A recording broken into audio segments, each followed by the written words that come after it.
Alright, so hello, good day. Welcome to this video. So in this video, we'll be discussing the Module 1 Python programming.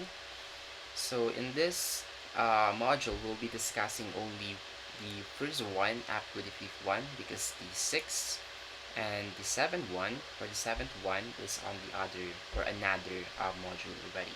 So for this module, we'll be discussing only the 1 to 5. So Python programming overview, Python environment setup, how to install, how to create, and then how to use IDE or integrated development environment, and then using third-party IDE, okay, the integrated development environment also. Okay, so the third one is Python input or output, which has the console output and then the console input. And then we have Python operators and expression. And then for the last one, we'll be discussing the string in Python. What is a string operation, and then what is built-in string functions. Okay, so here are the learning objectives of this module. So to write and run Python program, to create a program using Python language, to understand, use, and read Python syntax, and then here are the resources that you'll be needing. So access to the internet, of course, to download the necessary installer, and then computer or mobile device. Well, uh, I don't know if you can really create a Python program using a mobile, but if it's possible, it would be kind of difficult. Okay, so just use computer instead of a mobile device. Okay, and then you have to download the latest version of Python. Okay, so module guide, so important, so significant facts about lesson, and then test yourself. So these activities are not required but recommended for practice. And then the test is the one that you guys should answer because it's what is scheduled and graded activities. Okay.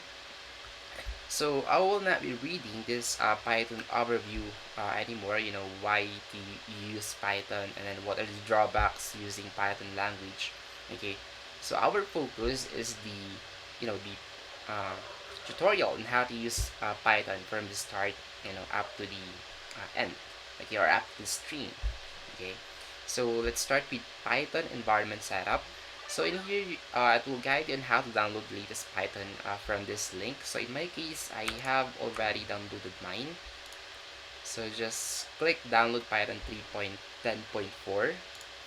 So let me just show to you guys the one that I have downloaded a while ago.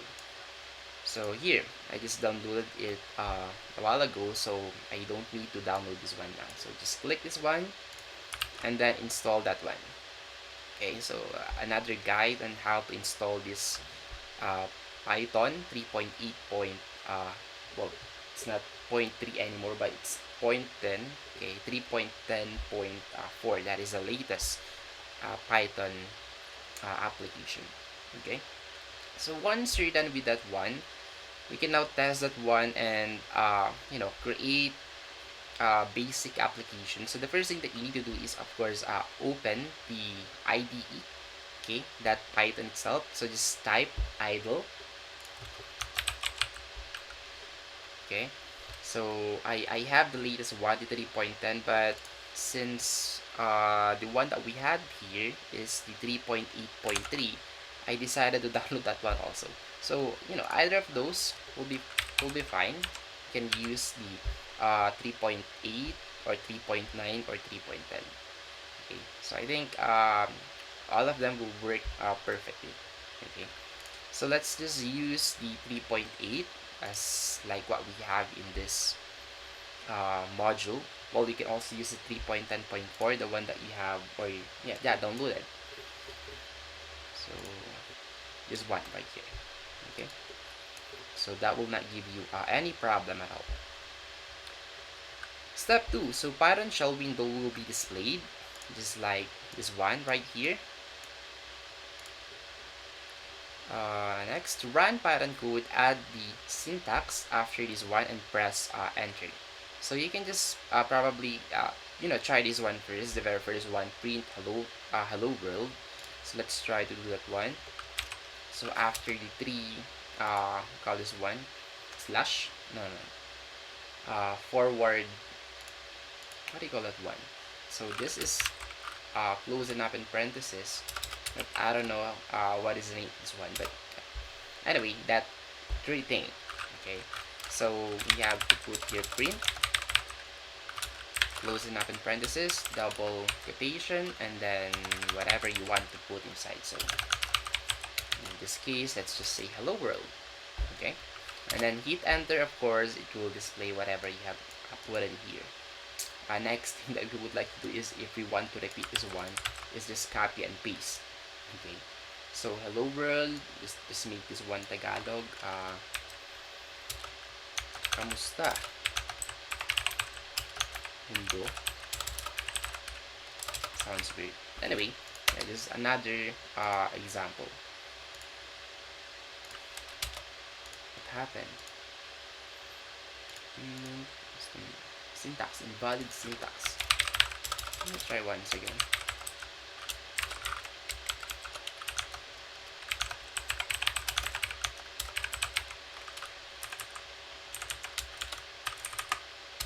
There we go. I don't know what happened here, but yeah. So we have another output of hello world right here, and then saying syntax error, invalid syntax. Or maybe this is the one that I pasted. I don't know. Anyway, so yeah, that's how to create and a simple output using this shell, or this Python 3.5. Well, this one is 0.5, this one is point. Again, they are just the same. Okay, so other way to use idle to run a script is this one, using a new file or creating a new file. So you can go here, file, and then click new file, or just simply use the shortcut, which is Control N. So this will now give you a blank, it's like a notepad thingy. So in here you can type those two. So print hello world, or kamusta.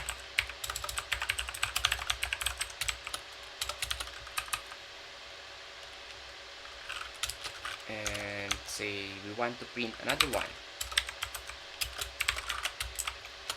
which is computer engineering.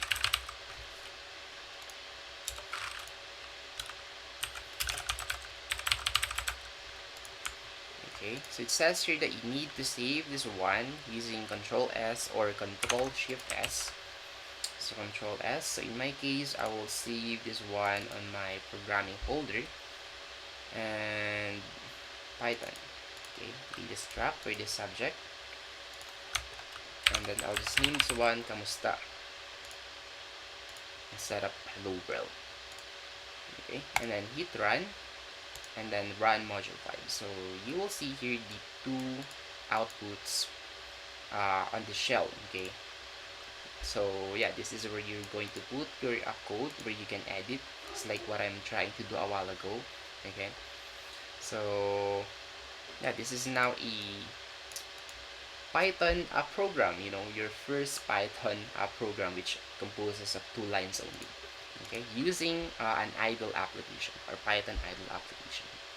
Okay, so just like it was mentioned here, we have to run it, and then you will see this one as an output. But again, we made some changes. Instead of hello world, we changed that one into kamusta mundo. Okay, next one is you can try other integrated development environment. So in my case, or in this module, okay, it will teach us on how to use PyCharm. Okay, you can use Spider, Sublime Text Tree, or Visual Studio Code if you already have those. But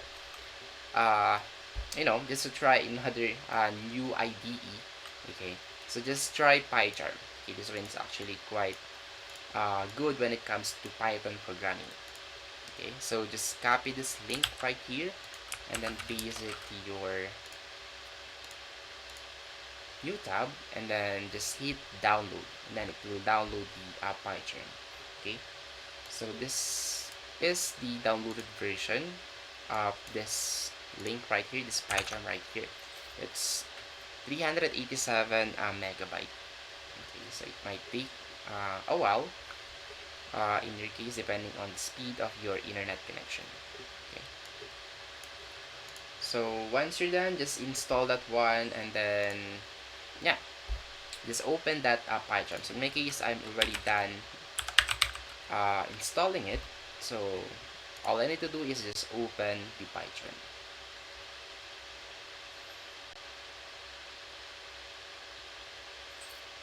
So if it's your first time using the PyCharm, okay, it will let you choose, let's see, new, open, and then I forgot the other one. Can we go back on that part? I think it's new, and then open, and then new scratch file, I guess. But yeah, just hit new, okay, since that is your first time creating you know, or using this PyCharm and then creating a file using the PyCharm. So just hit new, okay, and then where can I show that one, because it will let you choose where you want to save the file that you're going to create. So just wait a second. Let me just find where it is being saved. One eternity later. I think it's right here, but in your case, you can already set that one, okay, and from the start, wherein we have the location right here, and then you want where you want to save that. So in my case, I saved that one on my drive D, and then programming folder, and then another folder which is Python, and then another folder which is DataStruc. So that depends to you guys where you want to save your files in whatever you're going to create in this PyCharm. Okay, so yeah, and if you want to change it, just go to settings, and then you can change it right over here, the system settings right here. Just hit this folder right here, and then you can now change where you want to save those files. Okay. Well, anyway, so I already did some testing a while ago, so that is why I already have this hello world, this input, this kamusta one that we have created, okay, in our idle, because I've used the same location where they are being saved, so whatever I'm creating under this Python shell or IDE, the idle, yeah, we have the same location where my PyCharm is saving his file. Okay. Anyway, moving on to the next one. So it will just teach you, some basic parts of the PyCharm. We have here the menu itself, and then the toolbar, and then the editor itself, and then the status bar. All right. So just the basics. So to start a new project, just hit the file in the new and then Python file. So it's quite simple. Hit the file, and then new, and then hit the Python file. Okay, so you can now create a new one. So let's say new file. Okay. So if you're going to find it, it's right here. Okay, below that folder where you've saved it. So in my case, it's right here. New files, of course, it's blank since it's a newly created file. And then what else? So from here you can now do some testing if it's really working or no. So we can probably try to test the hello world first. And then of course you have to save this one, and then in running this one you have two options. So you can use this one on the menu, the manual way. So just hit run and then choose that file name, that new file. Okay, this one, new file. Okay, and then it will run now the program right here. So this is like the console, okay, or the output. Okay, so we have here the hello world, not hello world. Okay, so you can just save it again, and then you can just hit run again, and then new file. So the faster way, let me just change this one so that I can show you guys the other way around. The other faster way or method in running this one, or showing the output, is by hitting the Control, Shift, and then F10. So with that, wherever your file or whatever you have open, okay, in your editor right here, it will run it automatically just by clicking those three buttons: Control, Shift, and then F10. So for example, I want to see the output of this one, the kamusta that py. So Control Shift F10, then you guys will see now here the output for this one. So kamusta mundo, and then computer engineering. Okay, so I hope you were able to follow that one. Just see, just make that one a habit instead of doing the this one, clicking the run and then doing it manually. Okay, so just hit Control Shift F10. Okay, so next one are the Python basics. So we have here okay, this is the first function that you guys will learn in this module. So the print, and then whatever that is inside of this print will be of course printed as a string. Okay, so we have here some examples. Okay, so print hello world, and then of course it will display hello world, and then another one is hello, and then comma, and then another string right here, world. So you guys will see that it will display or it will make this one as a space. Okay, so this one is one single apostrophe only, but this one has two uh, not single apostrophe. We have one partner or one couple of double apostrophe, and then while in here we have two partners or two pairs rather of double apostrophe. So this one became like space right here. Okay, so if you guys would like to test this one out, then just try this one on your own editor. Okay, Control Shift F10. Okay, so if you want to add more, let's say another one, so it will be treated, or this comment right here will be treated as a space. Okay, so yeah, you can do this one, or you can just simply use a single, or not single, one pair of double apostrophe. Okay, hello world, and then hello space world, and then space another. So Control Shift 10. So it will give you the same result. Okay, this is just a different or another syntax, or different or another way of displaying this one without using a space. Okay, so you can use comma to represent that space right here. Okay, we have also this one in number 3, wherein we have a variable name of f name, and then it has a value of 1. Okay, and l name, which has a value of de la Cruz. So let's try this one.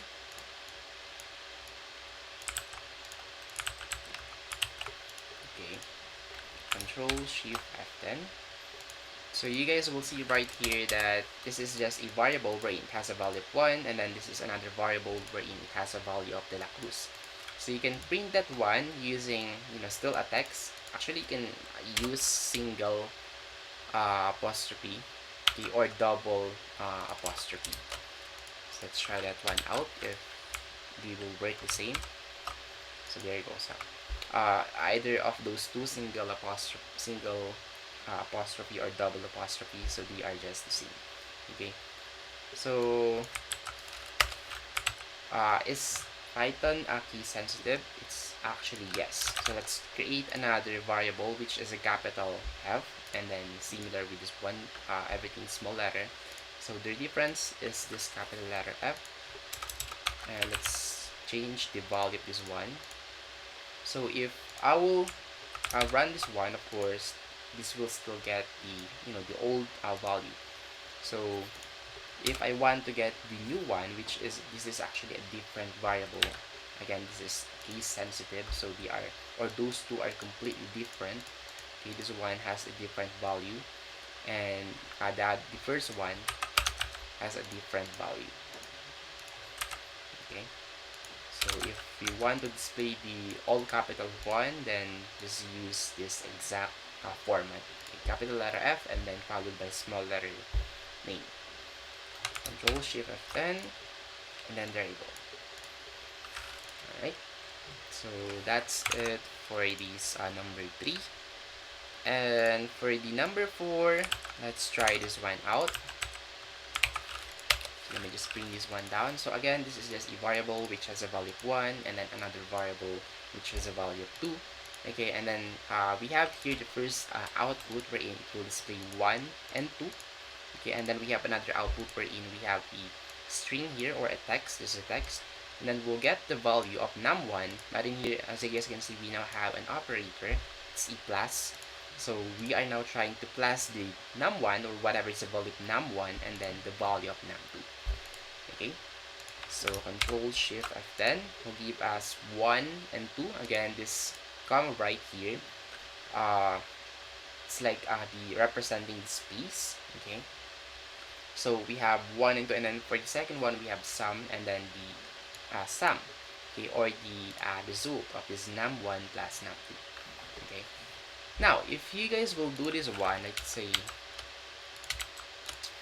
add an apostrophe in here. Okay, and then you're going to print this one. This will be printed as a text itself.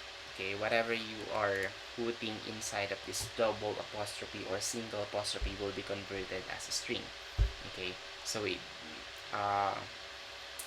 yeah, okay, as a string. So regardless if there is a number or if it's just a number, still it is still a string. Okay, so 35 and then 2. Okay, so if we are going to make this one a string, okay, and then you're going to add this integer right here which has a value of 2, I think it will give us an error. And there you go. So we cannot add the num1 and num2 since they are now they're not in the same format. Okay, the first one is in string, and then the second one is a integer or a number. Okay, so the first one should be also an integer, and then the second one should be also an integer when it comes to, you know, logical operators like plus. Okay.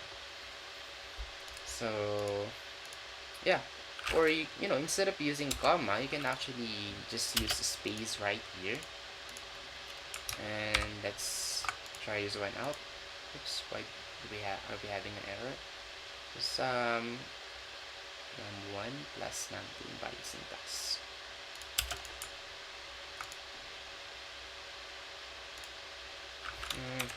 Okay, so I think it really needs you know, the separator to show that maybe this one is a different format wherein we're going to add 2 values, okay, or another process. Okay, there you go. So we now have like 3 spaces, 1 and then 2. I don't know if it's 3, just 2 spaces only. Okay, the first one, and then this comma right here. Okay. Anyway, so next one. So I guess there's no need to reiterate this one anymore. For the next one, we have keyword arguments to print. So this is just another way of you know, formatting an output. Okay, so print takes a few additional arguments that provide modest control over the format of the output. So each of this is a special type of argument called a keyword argument. So keyword arguments have the form of, let's say, the keyword equal to the string value. So any keyword arguments passed to print must come at the end and then after the use of objects to display. Like for example, we have this format right here where instead of you know, by default this one is a space, right? But we can actually change that one into a slash, okay, as our separator. So if we are going to test this one out, so of course will give us the same result. So A slash B slash and then C. Okay, So if you guys would like to change the separator into, let's say, space, okay, literally a vertex which is a space, then it will give you a result of A space, B space, and then C. Okay, so whatever you guys will put here will change this space, I mean this comma right here, which is, uh, initially a space, into a literally text, which is a space. Okay, so similar with this one, so this will give you a result of triple dot, since this one will be replaced into a triple dot. Okay, what else?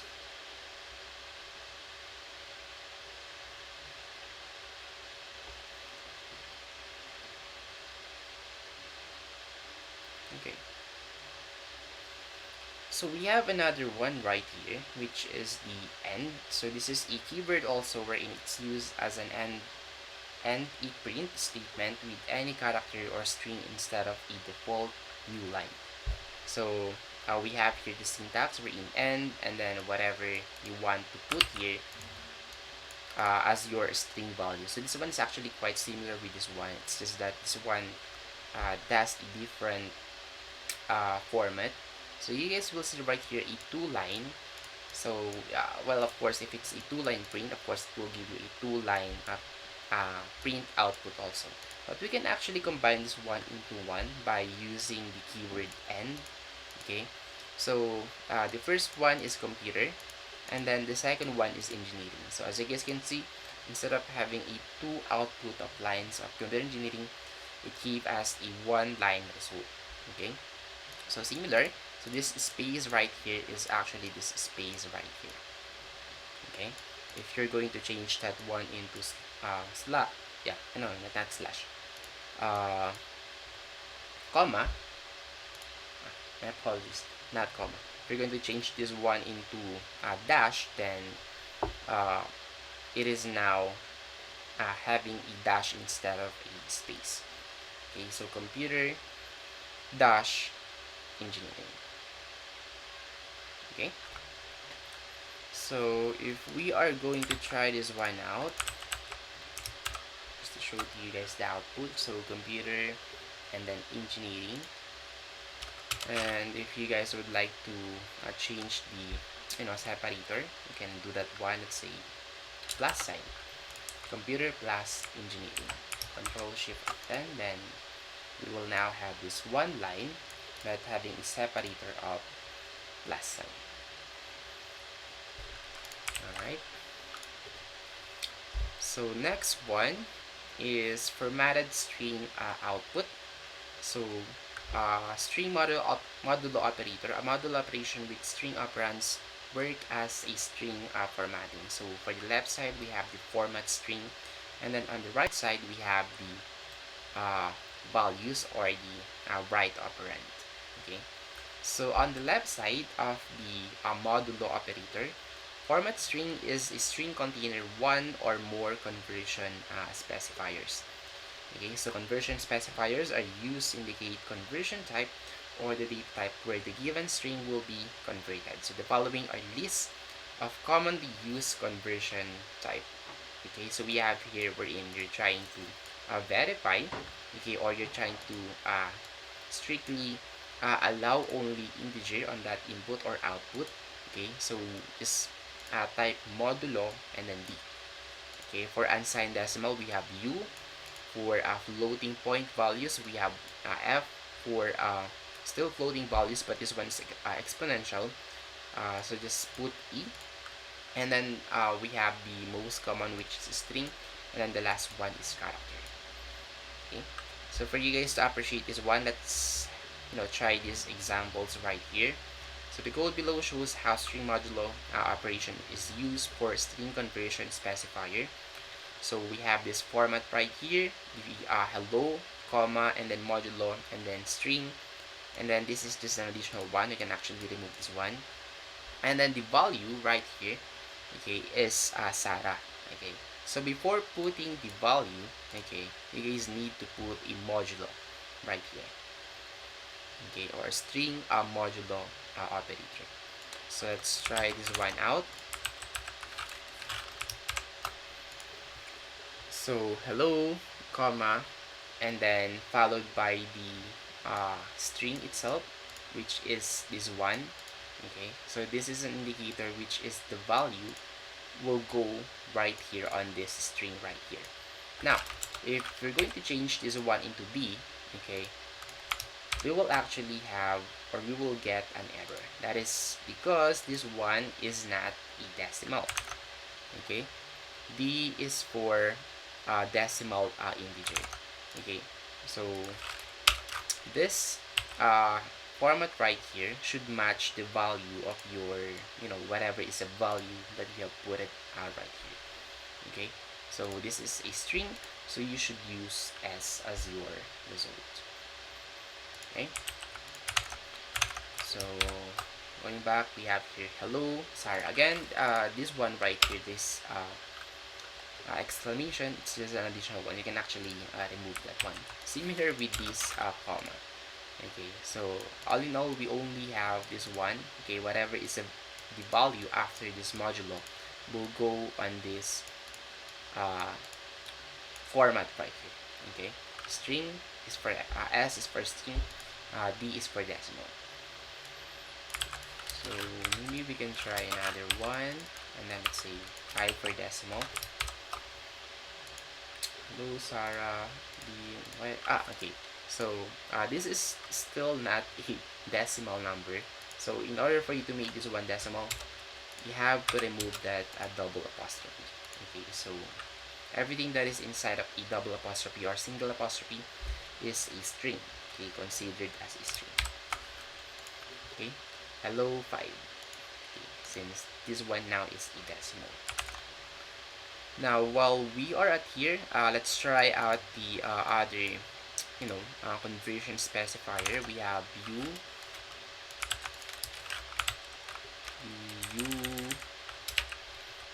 we also have the f, what else? esc, esc, e for exponentiation, esc. Okay, for string, I'll just remove this one. We already have an example for the string. Okay, let's try this one first.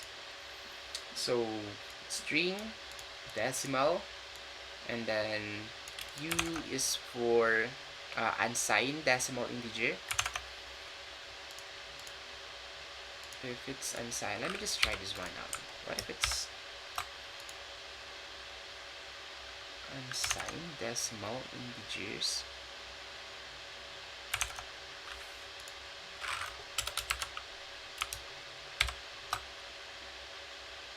Alright, if it's positive, it will not display the positive sign anymore. But if it's negative, it will still display the negative sign. I think that's the only difference, from the decimal into the unsigned decimal. The first one is signed. Okay, you can actually put any sign right here. It's positive 5 will give us a result. Oops. Okay. So what's the difference? What about negative?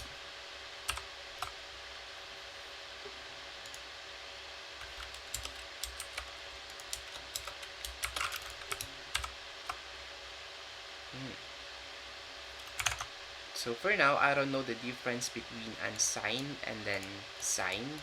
So what I thought a while ago or before is that, unsigned will not show the sign, okay, of this specific number since it's unsigned. However, it's similar with the signed decimal integer. If it's positive, it will still not display our sign as a positive. What about putting a decimal?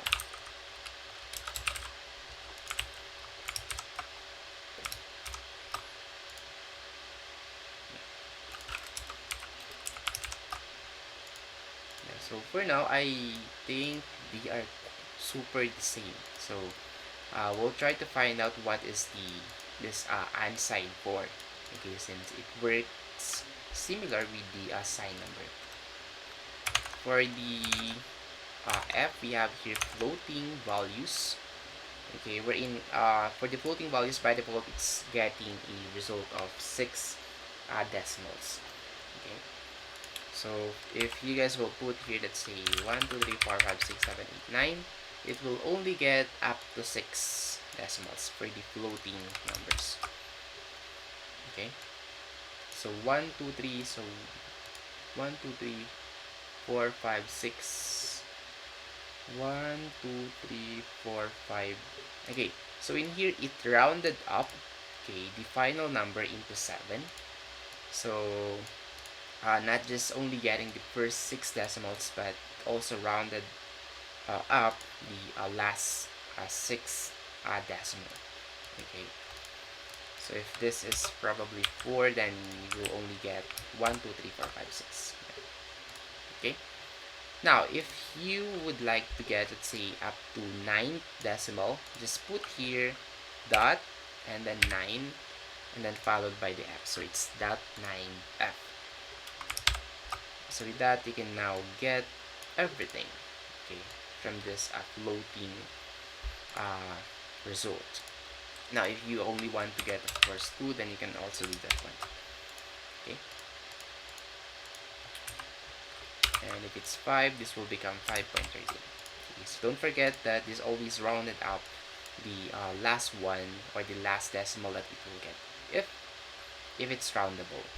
Okay, for the exponentiation, I guess the exponential notation will give us this result. So 5.6 zeros also, and then e plus 0 0. So let me just try to experiment.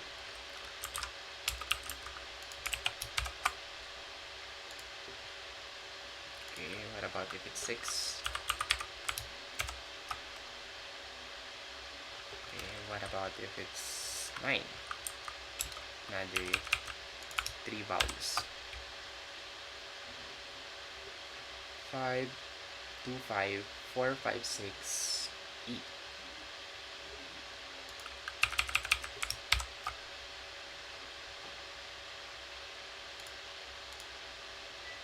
Alright, so similar with this one.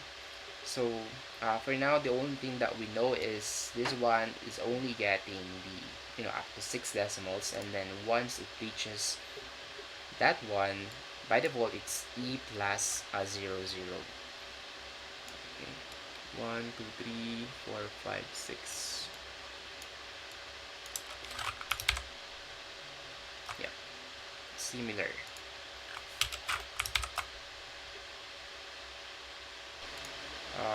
I think this one is for special characters, if I'm not mistaken.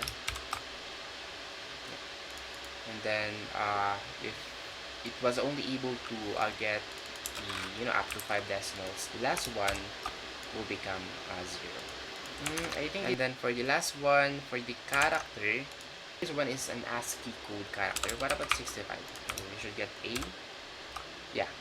So this is an ASCII code character, wherein will give us the number and then the equivalent ASCII code of this one. If you guys would like to learn more about ASCII code,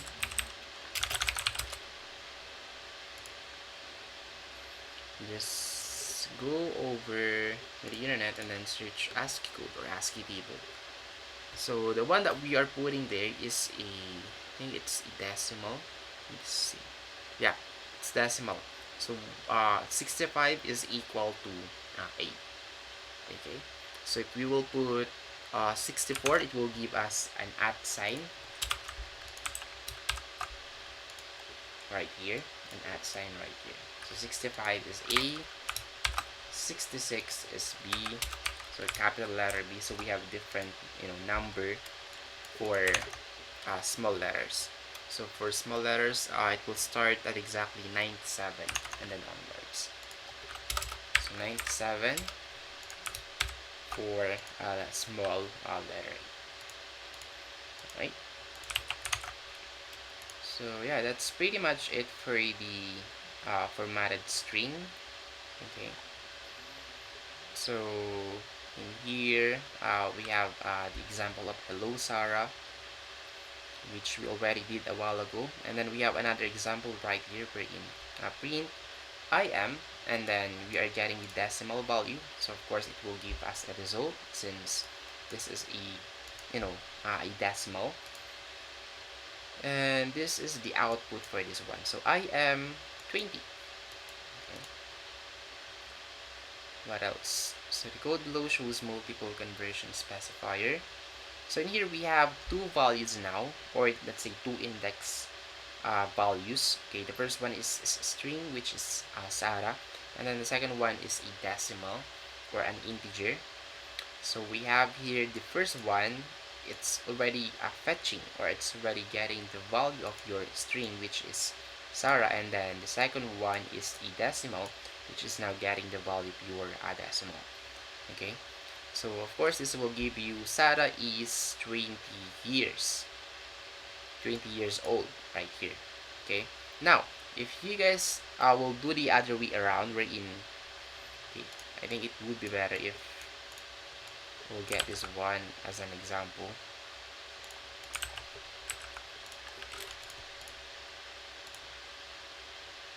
So Sarah, why are we having an error right here? Okay, let me just check.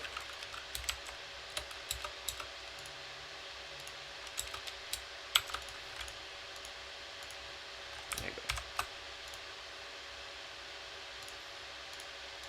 Alright, so in here, give us a value of course, it's fetching the first index, which is Sarah, and then is, and then decimal is 20, and then years old. Now, if you guys will exchange this one, say decimal first, followed by the string, okay, this will now give us an error because, this one should be matching the first value of your index.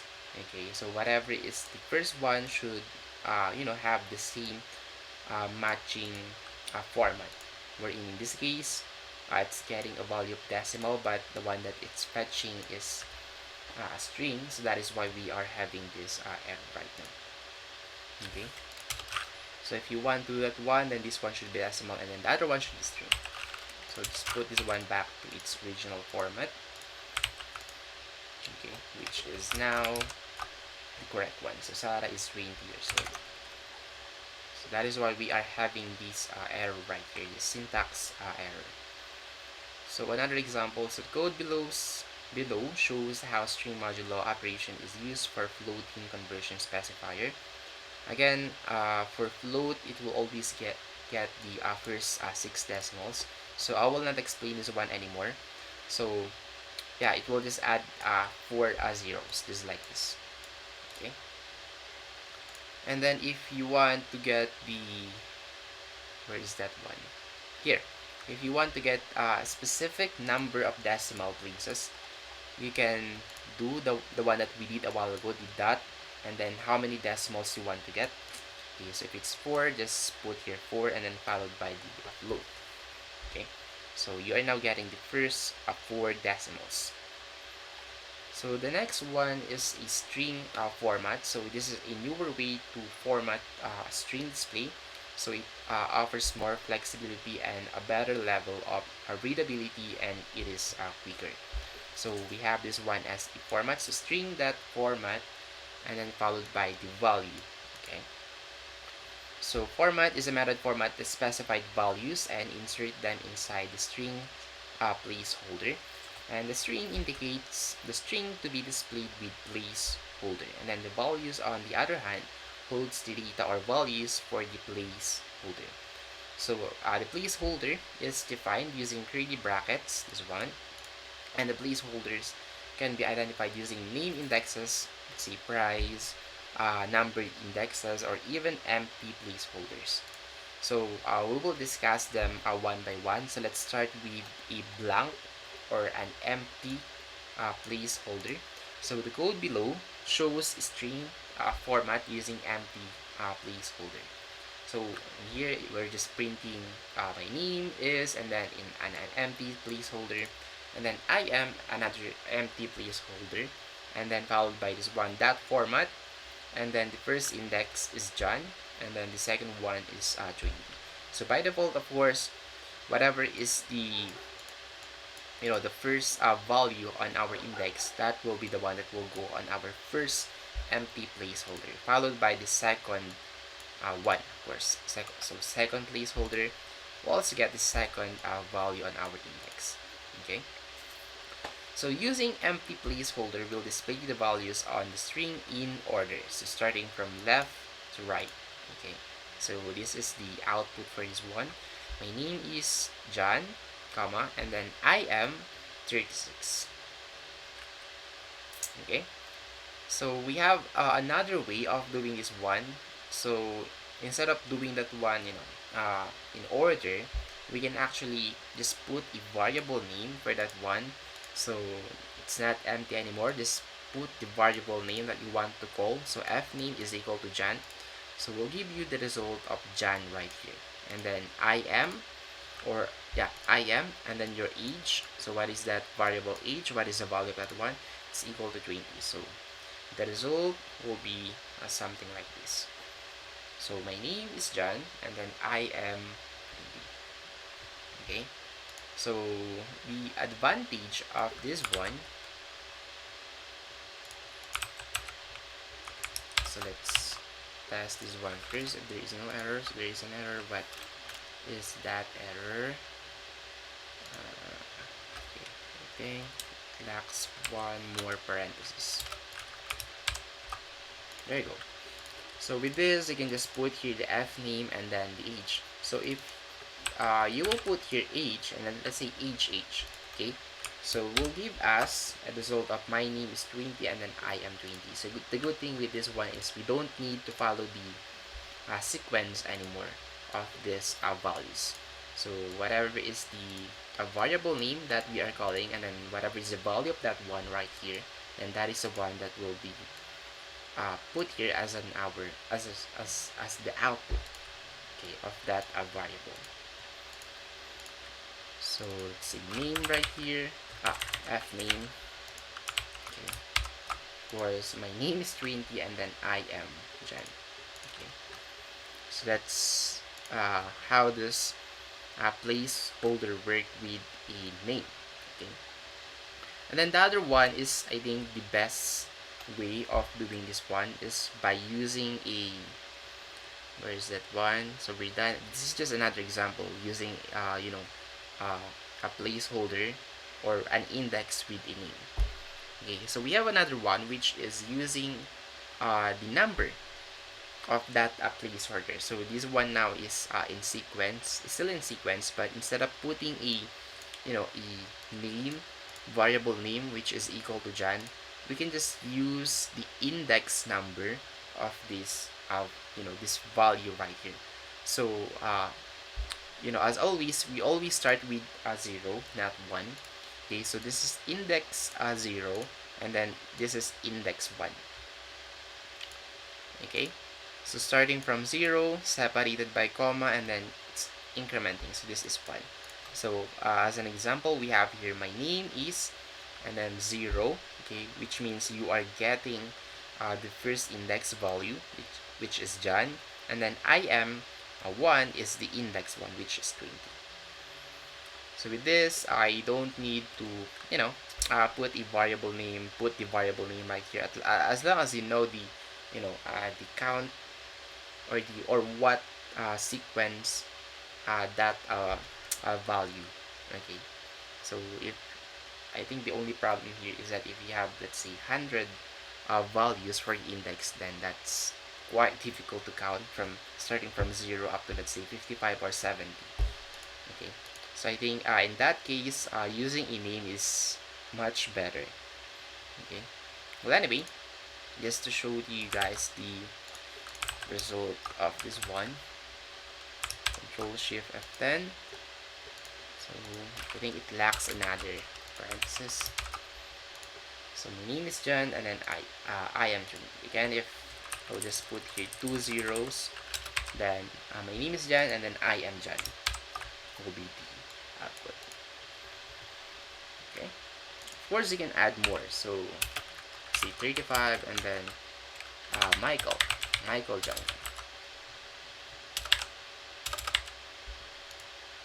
and And then since this is a string, okay, instead of using double apostrophe, let's use single apostrophe.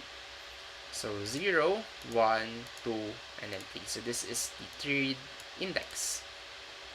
So 3. Okay, so my name is, what about this one? My name is Michael, and then I am John.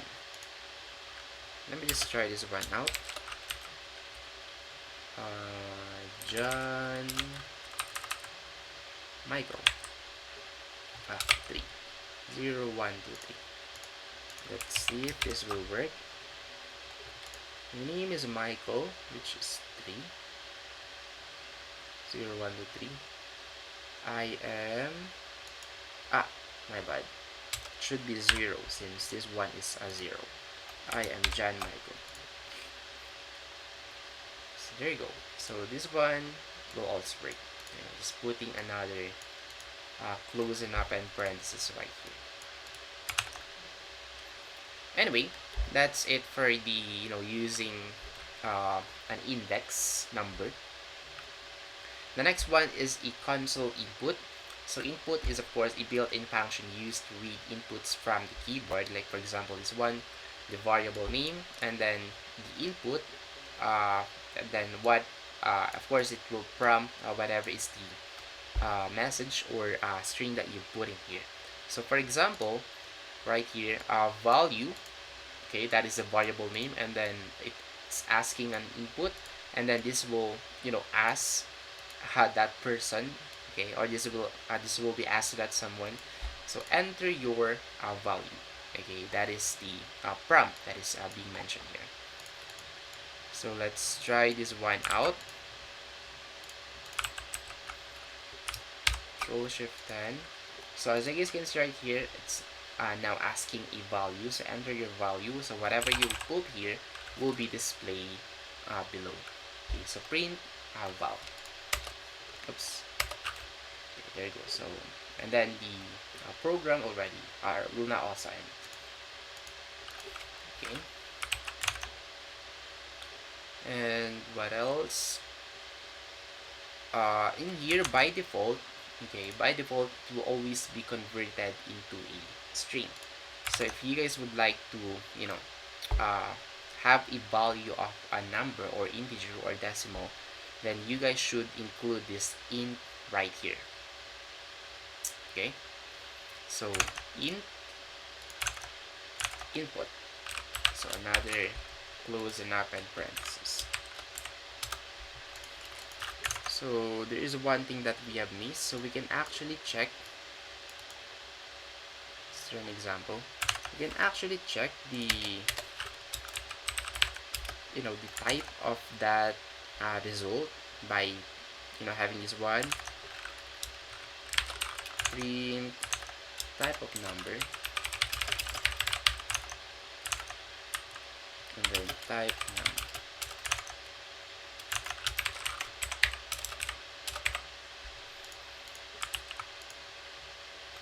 Let's test this one first.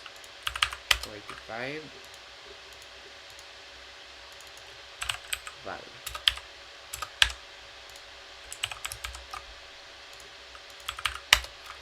Okay, and this one was classified as an int. Okay, so let's try one more time if it's going to work. Okay, using a string.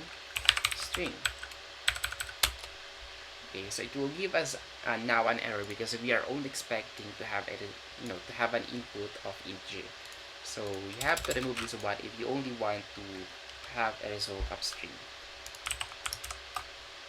So let's see, string. There you go. And then the type of it's not number anymore. Type of output. Setup number. Type of output is string.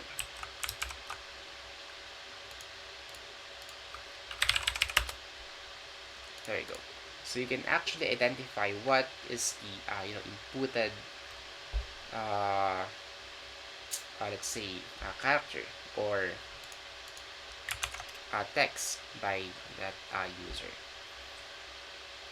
So what else? If you want to restrict an input of integer, then just put int. If it's just a text, then just don't put anything, just use this one as your as your format. And what else? Okay, so you're verifying what is the type. Okay. Alright, so this is another one wherein we can actually display this one by fetching the values of this variables right here. So we can have this one as an example. Okay. Oh, we're going to type that one by one. So height, width, and then length, followed by this one is, well, I think everything is float. Input, type your height or enter your height. So don't forget the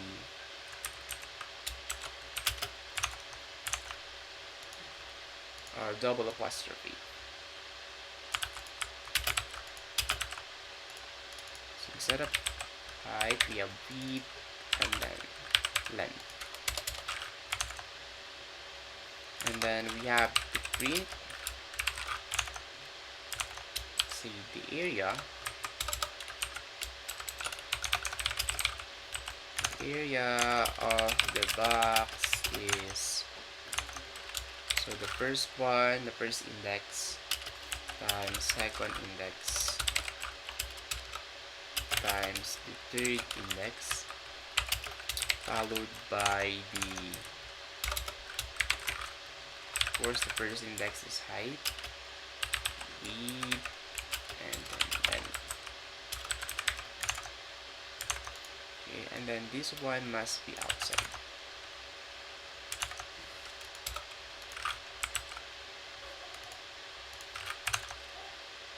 Correct? Okay, so we lack the dat format. I'm using the dat format. And this one should be right here. So let's test this one first. Say 45, 35, 50.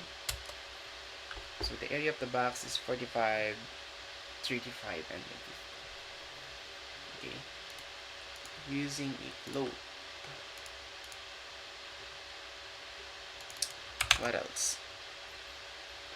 So print, so the length of the box is 2. So in here it's just using the number, okay, sequence of index. So again, we have here 0, and then we have here 1, and then 2. So as a result, we have 2. So length is of course equals to length, this one right here, and then the height is 0, is 1 right here, and then width is 1.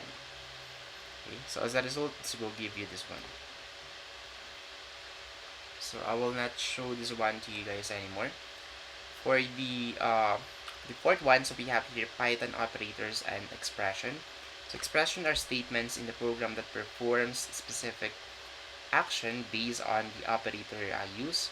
So these actions are intended to manipulate or process data for a specific output to be produced. So operators indicates how to perform the process or manipulation of data known as the operands. So operands in programming can be constant or a variable. So let's talk about variable first. So variables are used to store information to be referenced and manipulated in a computer program. Complex codes usually need data that can change as program execution proceeds, and then these changes can be done during runtime using variables. So in Python, variables need not be declared or defined in advance. So as in the case in many other programming languages, to create a variable, you just assign it a value and then start using it.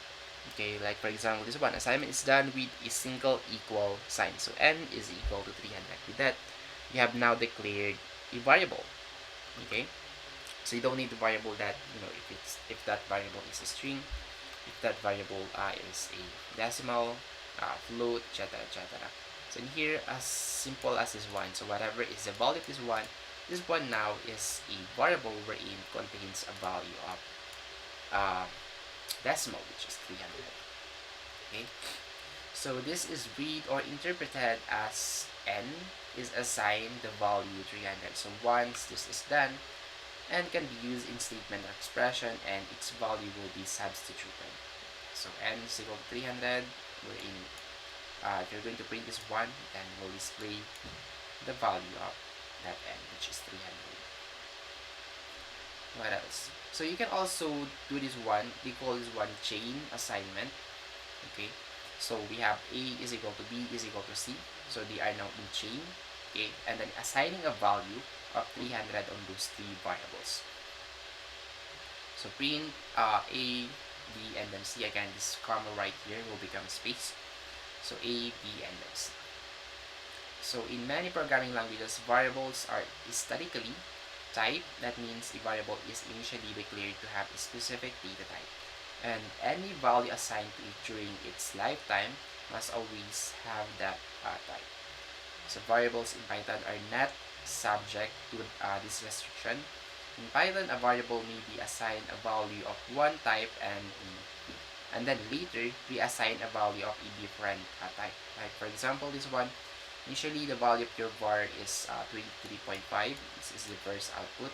But then again, it has another, it was override by another value, which is now a string. Now I am a string, so it will now give you this one as your result. Okay, so print 5.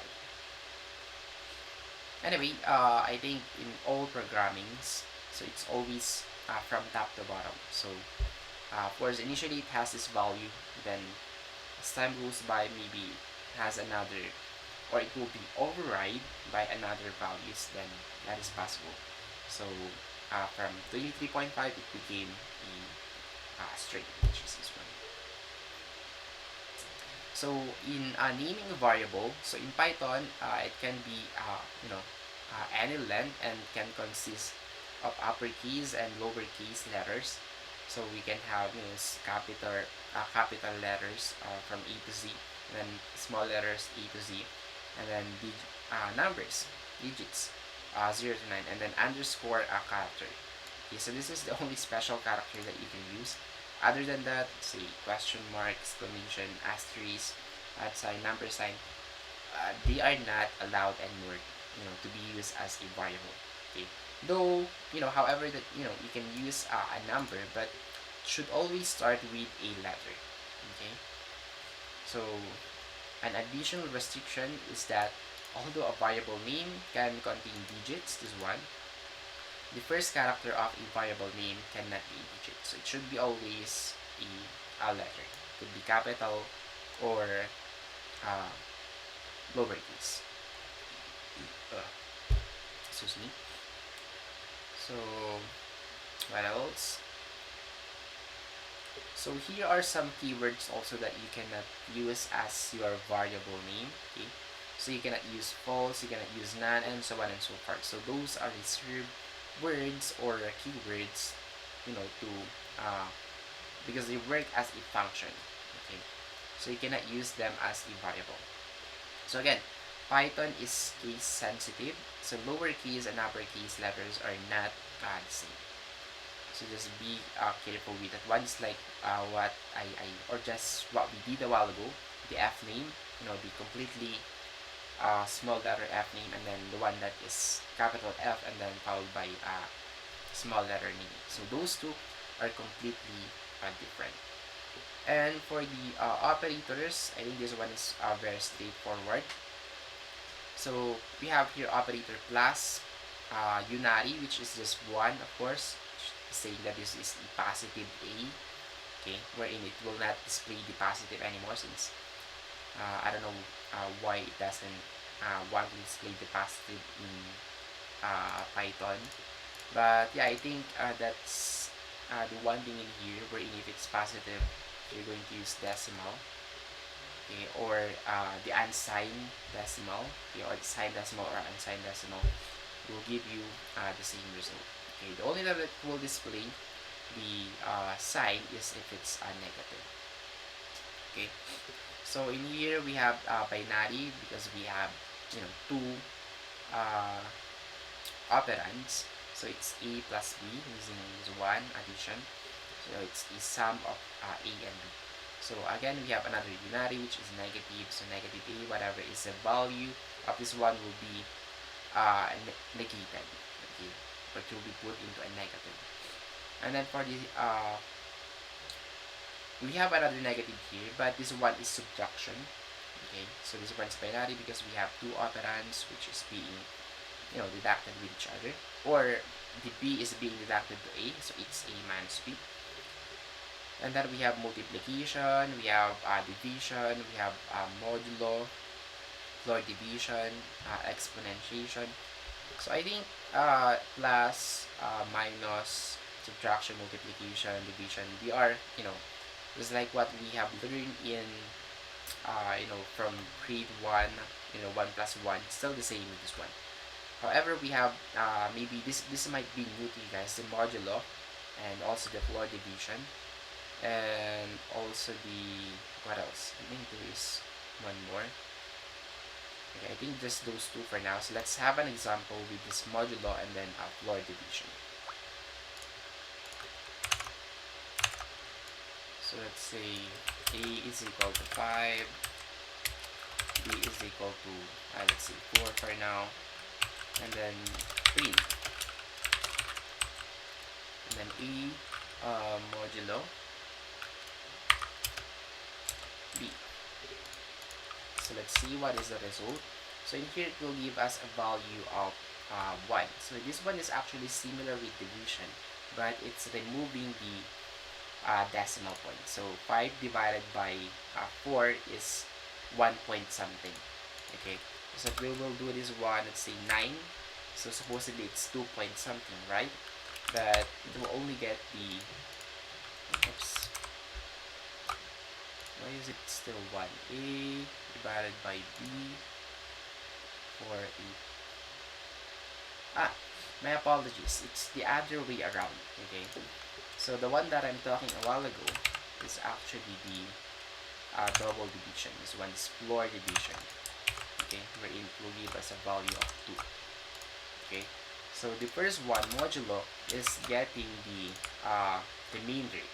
Okay, so 9 divided by 4 will give us a remainder of 1. So that is why it is giving us a result of 1 right here.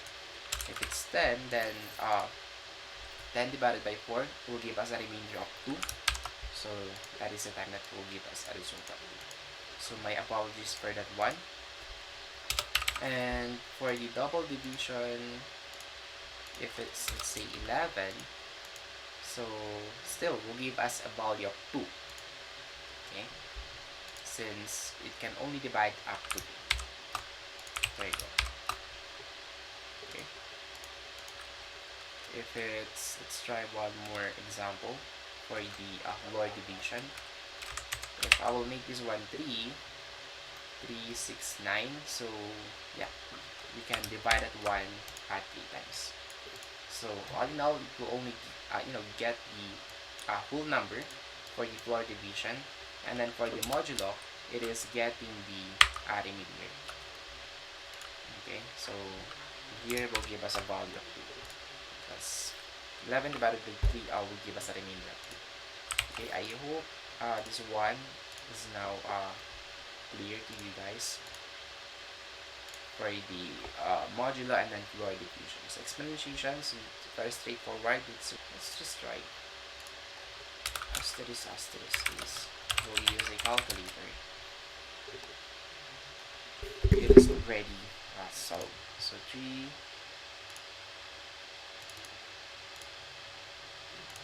how about this one? Use this one, 3 raised to 11. 3 raised to, wait a second, 3 raised to 11. Wait a minute. It's 11 raised to 3. My apologies. It's 11 raised to 3.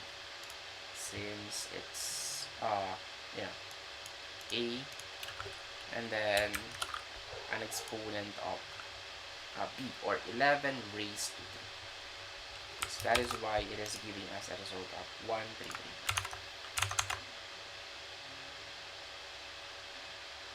There's that one. Okay, anyway, the next one is this one will only give you two results. It's either true or false. So if a is equal to b, then if it's true, then it will give you a result of 2. Otherwise, it's false. Similar with this one, we have not equal, less than or equal to, we have greater than or equal to, we have the not x, okay, wherein if true if x is false, and then false if x is true. So logically reverses the sense of x. And then x or y, if either one of, you know, each of those variable is true, then it will give you a result of 2. Okay, and x and y, so both of those variables should be true to give you a result of 2. So this one is super similar with your discrete math, you know, the and then or, and yeah, with not also. And then we have here another operator, which is called the precedence. We have here the or, we have the and, not. Okay, so those are will give you a boolean results, while this one is a comparison. Okay, so equal, not equal, etc., etc. We also have bitwise or, we have bitwise x or, we have bitwise and then we have for a bit shifting, bit shifts, and then we have the addition and subtraction. So this is just like a summary of what we had a while ago. We have multiplication, division, floor division, and then the modulo itself, and we have the plus, unary plus, unary negation, and then bitwise negation. Okay, and then for the last one, we have here exponentiation.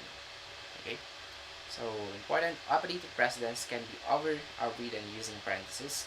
So expressions in parentheses are always performed first before expressions that are not parenthesized.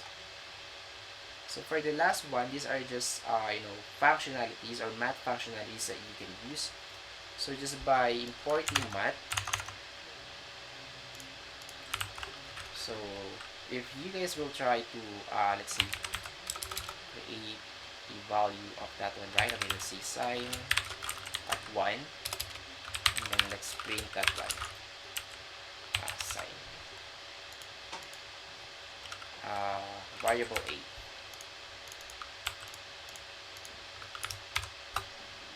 So this will give you an error because sine is a math function, so we have to import that one. So import, where is that one? Perhaps we're missing something. Wait a second. Math.sine, is it math.sine? Forgot the math. Math.sine. So again, will give us still another error because we have to import the math. So just click that one or just type import math, and then you are now good to go. So the result of this sine of 1 is 0.8414, and so on and so forth. Okay, so as long as you have this import math, then you can now use the square root, the power, exponentiation, the log, radians, degrees, including sine, cosine, tangent, and then the e, okay, and then the pi. That is the last one. So for e, we have the volume 2.7188, pi is 3.14. And if you guys want to learn more about math functions, then you can click this link right here, and will lead you to this one. So we have the math.ceiling, we have the math.floor, okay, we have the math.cum, copy sign, fabs, factorial, fmod, and so on and so forth. Okay.